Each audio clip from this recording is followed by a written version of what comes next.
Hey everyone, welcome back to the channel. Today we're checking out 3 new UX UI design trends which are being used by some major companies including Netflix, Amazon, Spotify and many more companies that focus on design. This video I'm going to show you some really cool examples. In the first half of the video, I'll show you all these cool examples that I've collected and things that you can learn from. And the second part of the video is going to be some tutorials that I've prepared for you in various design tools and how to replicate these design trends. The first design trend is the tall cards design trend, an immersive card that is being used in various different websites as well as applications out there. A great example of this is the Netflix mobile app. Whenever you launch the app, you'll see a large card which covers the entire height of the screen, which includes a poster of the movie or the series as well as a nice title and categories, etc. This is a good way to market a product up front and also gives you an immersive view into the poster or the trailer of what you are going to watch. This is a very similar experience with YouTube Shorts. So YouTube has these tall cards now that you'll see both on mobile and desktop, which not only indicate more portrait videos in the form of shorts, but also gives you a more highlighted experience of the shorts in between. Rather than these shorts being actually smaller, they are intentionally made larger. Another great example is Spotify. Spotify now has a lot of social sharing features, and in these social sharing features, you'll find a large story or a tall card which indicates a sort of a story or a new music video, etc. The same pattern you can witness with Apple Music's application. There are tall cards which indicate the more prominent albums, discovery stations, etc. And then smaller square-shaped cards which are less prominent, being able to fit in a small amount of area which is scrollable and easy to view. A very large reason behind this becoming a design trend is the fact that a lot of us are watching tall format videos now, images, content, etc. on a taller format, and the way we use our phones has also changed over the past few years. So taller cards makes sense. I have an actual tutorial to create this in Figma towards the second half of the video. Alright, so the next design trend I've seen with a lot of fancy websites coming out these days, including Framer's official website and a few other web design tools which are coming out these days. This is the new light shader effect, which often is cropping up in the background of many different websites. I'll have some examples in the background, of course. Now, this light effect is nothing but a new way of displaying a background, and it's not truly being used as anything functional or useful. However, something more visually appealing can help the website or the application stand apart from all the competition or from the other designed websites. Honestly, website backgrounds had gotten boring. We needed something new, and this is definitely a step in the right direction for experimentation and fun effects. Such effects are now also easier to achieve without the development cost or the code, hence something like this is coming into the mainstream. You'll also find these on mainstream websites like Apple for iPhone, iPad, etc. You'll find a lot more play with light.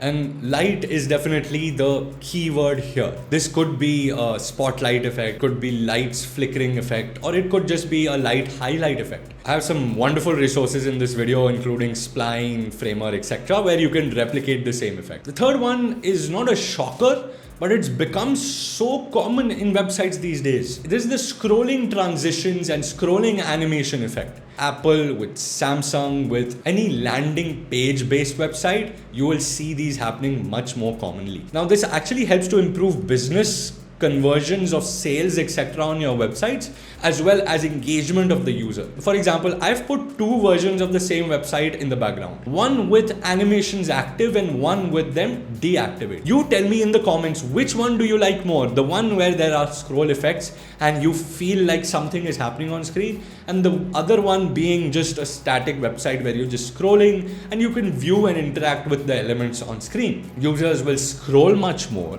They will want to click on certain elements much more, which will lead to them converting into buyers much faster. This also helps in the aspect of storytelling, something that I and many other designers often try to market as a way to improve your user engagement and be able to have a better narrative of your products or service on your website, as compared to just static images and text. Let's recreate all three of these trends with our favorite design tools. Alright, so the first one we have Figma right here. So Figma people rejoice. As you can see, there is a difference between both these cards. One is a small horizontal card. With the trend, you'll see more cards covering larger landscape, as well as be able to show images, videos, etc. in the background more prominently. Now, going from something like this to this is very easy. Let me recreate and show it to you. So I've created a very basic card, as you can see right here. There is an image. Then I have this text at the bottom. I've already laid it out with auto layout. Do the due diligence and create auto layouts with whatever elements you have. Now I'm going to group these together and create an auto layout from here. Now the auto layout portion here is going to be rather simple. We will double click on align top left to create automatic gap between these two elements whenever we have to stretch it out.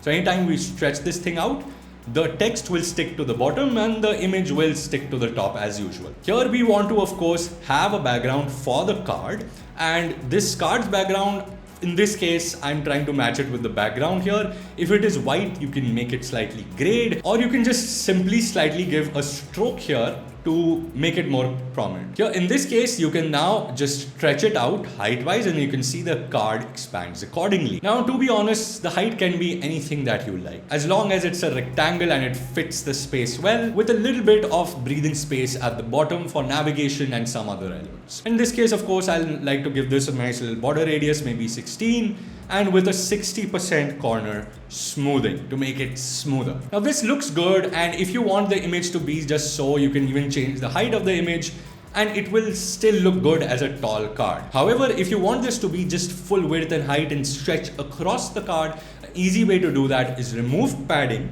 from everywhere else, give the text area an auto layout, and then include padding just here, so 24 pixels, and this now you can stretch out to fit the entire card just like so.